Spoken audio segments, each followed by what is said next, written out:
Welcome to AI'm Your Appraiser. Today we're going deep on architecture. Ooh, fun. Yeah, it's going to be a good one. Specifically, we're looking at about a century of vernacular architecture studies, so like 1890 to 1990.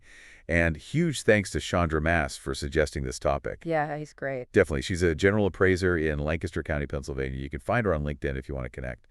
So jumping into it, this period really saw a big shift in how people thought about architecture, right? Totally. Before this time, architectural history was really all about the big fancy buildings like palaces and cathedrals and stuff. Right, like the most famous buildings, not the everyday one. Exactly. It was all about the ground and the classical. And then boom, this shift happened where people started paying attention to the everyday buildings like the homes and the barns and the shops. The stuff that real people actually used. Yeah, it was this realization that these everyday buildings, these vernacular structures, they had their own stories to tell.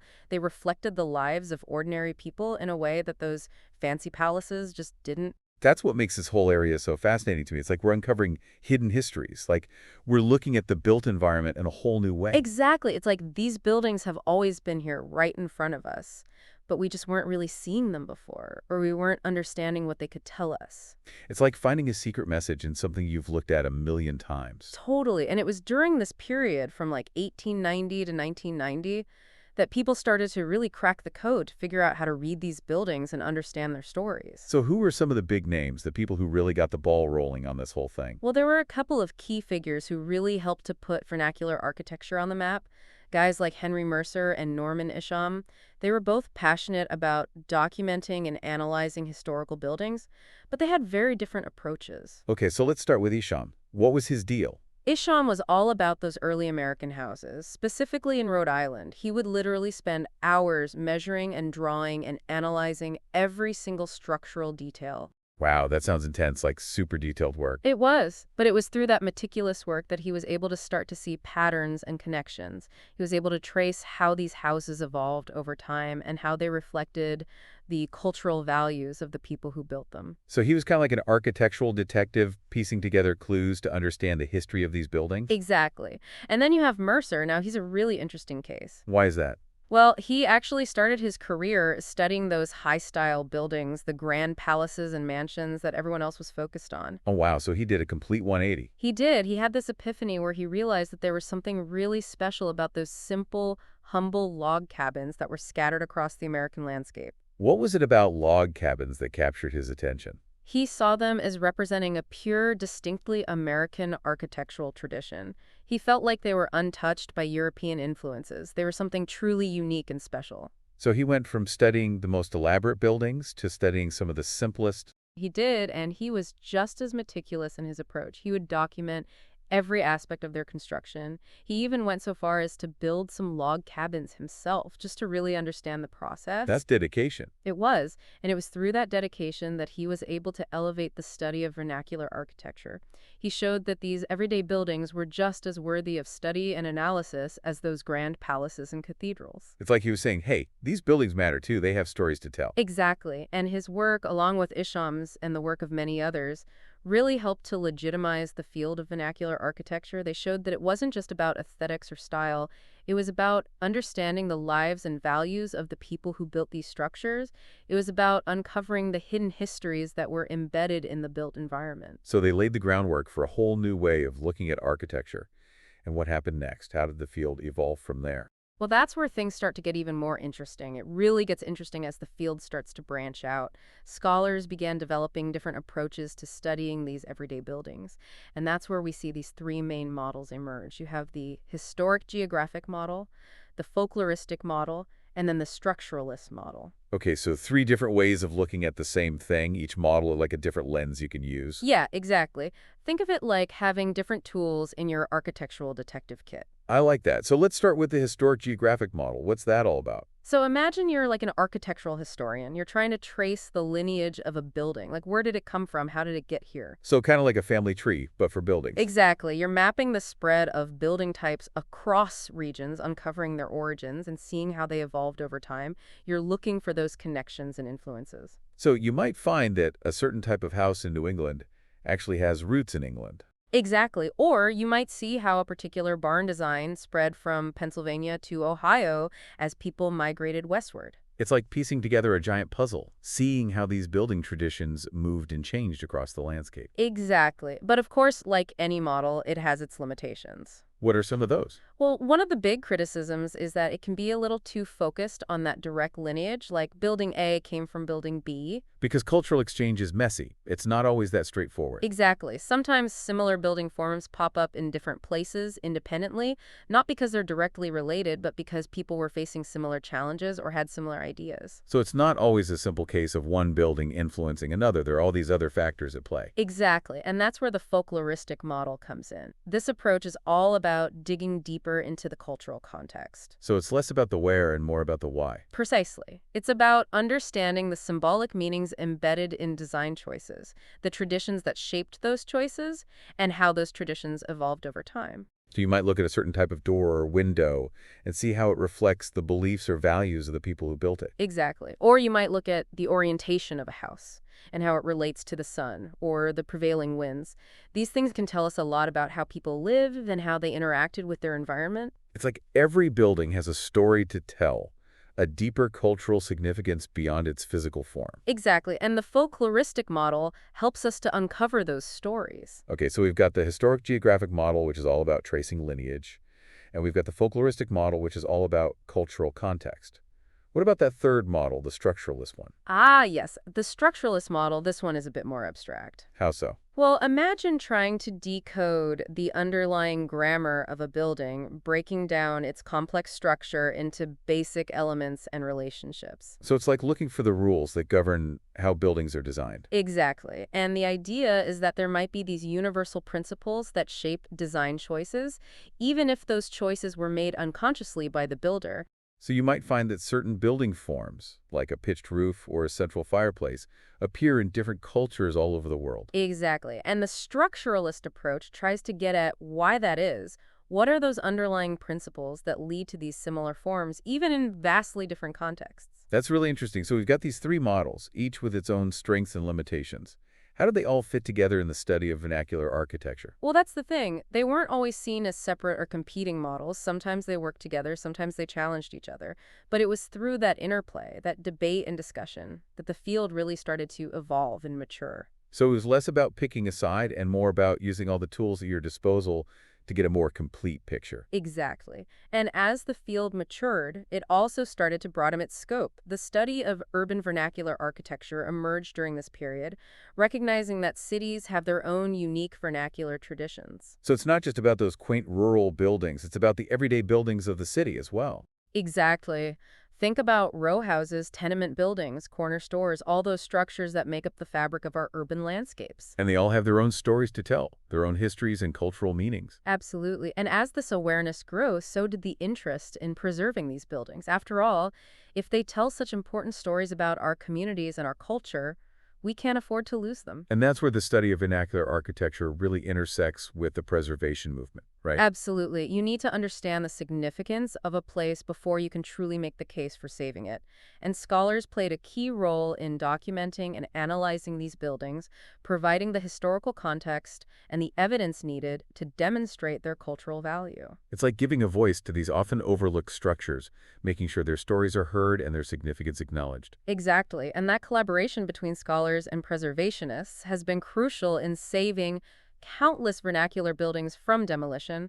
So this evolution of vernacular architecture studies wasn't just an academic exercise, it had a real impact on the world around us. It did, and that's what makes this field so compelling. It's about understanding the past, appreciating the present, and ensuring that these important stories continue to be told in the future. Speaking of stories, I'm curious to hear about some specific examples of vernacular buildings that have captured the attention of scholars and enthusiasts alike.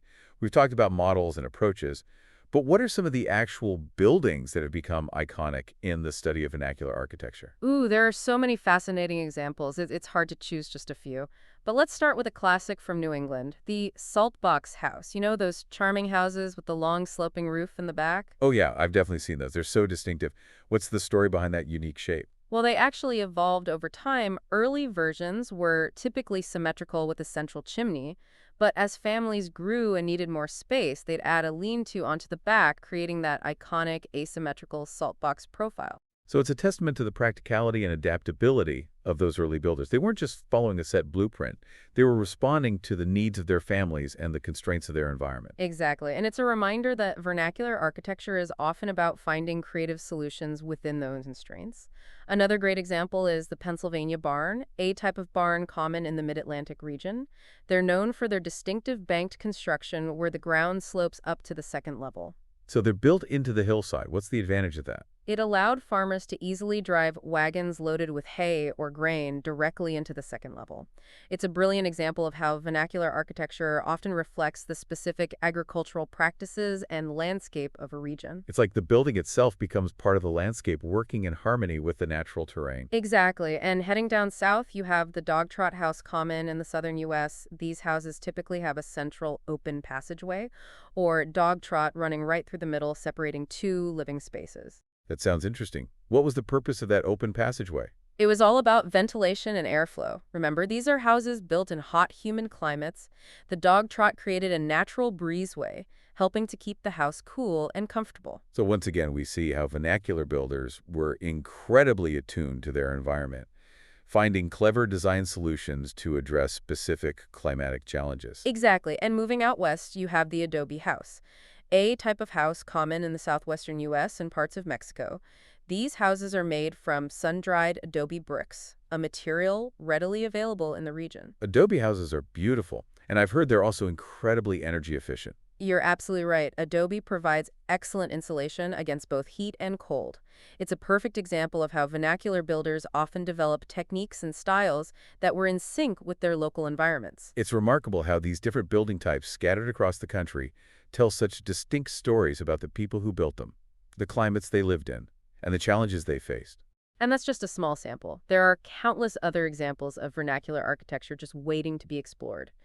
Every region, every community has its own unique architectural traditions, reflecting its history, culture, and relationship with the land. It makes you realize that the study of vernacular architecture is really the study of ourselves, of our shared human experience as expressed through the built environment. I couldn't agree more, and that's what makes it so endlessly fascinating. Now, I'm curious to hear more about how the study of vernacular architecture has evolved in more recent decades. We touched on the emergence of urban vernacular studies, but what are some of the other trends and directions that have shaped the field in the late 20th and early 21st centuries?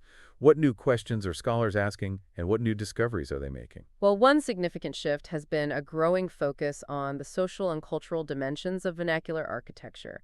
Early studies often emphasize the physical forms of buildings, but more recent scholarship has delved deeper into the lives and experiences of the people who built and used these structures. So it's not just about the bricks and mortar, but about the human stories embedded in those bricks and mortar. Precisely. For example, scholars have been exploring how issues of race, class, and gender have shaped vernacular building traditions. They've looked at how enslaved Africans in the Americas adapted building techniques from their homelands, creating new forms of vernacular architecture that reflected their cultural heritage and their lived experiences. It's like you're saying that every building has a social history, a story that goes beyond its architectural style. Exactly. And this focus on social context has led to a richer and more nuanced understanding of vernacular architecture.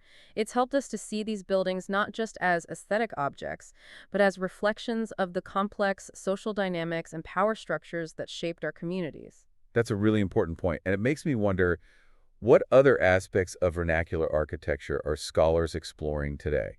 What new frontiers are they wishing?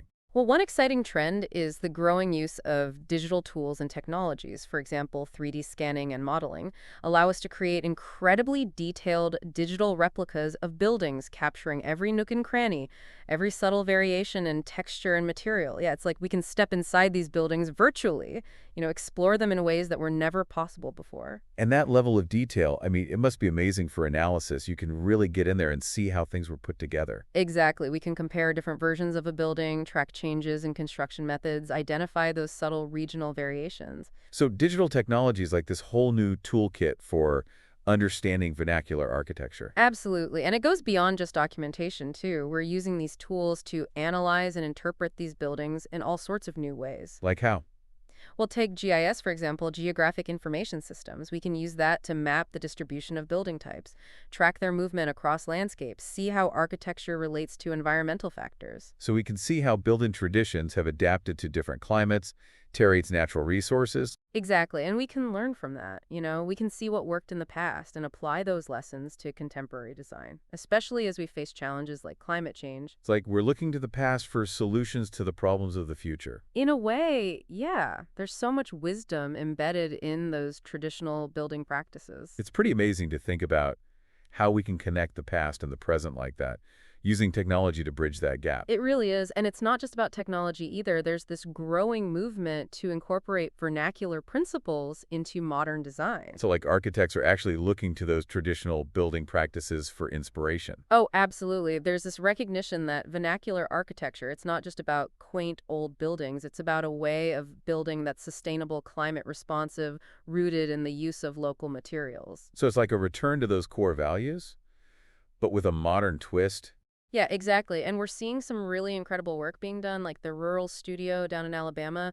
They're using materials like hay bales and recycled tires to create these innovative and beautiful structures. Wow, that's thinking outside the box. It is. And it's not just about the materials either. It's about that whole approach to design. It's about understanding the specific context of a place and finding solutions that are both sustainable and responsive to the needs of the community. So it's not just about imitating the forms of vernacular architecture. It's about understanding the underlying principles and applying them in a way that makes sense for today's world. Exactly. And another great example is the work of Wan Shu, the Chinese architect. He won the Pritzker Prize a few years back. Oh yeah, I've seen some of his work. It's stunning. It is, and it's so deeply rooted in Chinese vernacular architecture. He incorporates those traditional building techniques and materials into his modern designs. It's this beautiful blend of tradition and innovation. It's like finding that sweet spot between respecting the past and embracing the possibilities of the present.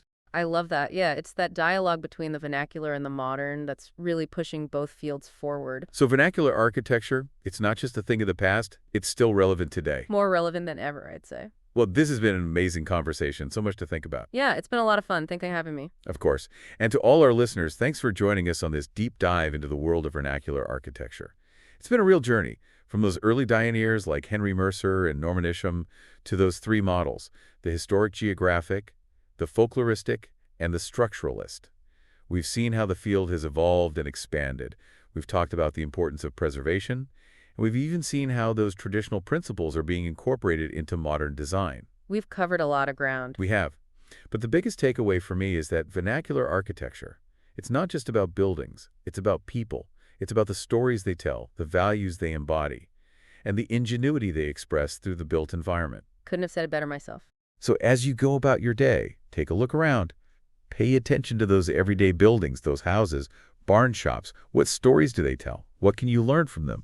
Because there's a whole world of meaning and history waiting to be discovered right there in your own neighborhood. It's true, vernacular architecture is all around us. So until next time, keep exploring and keep those appraisal brains firing.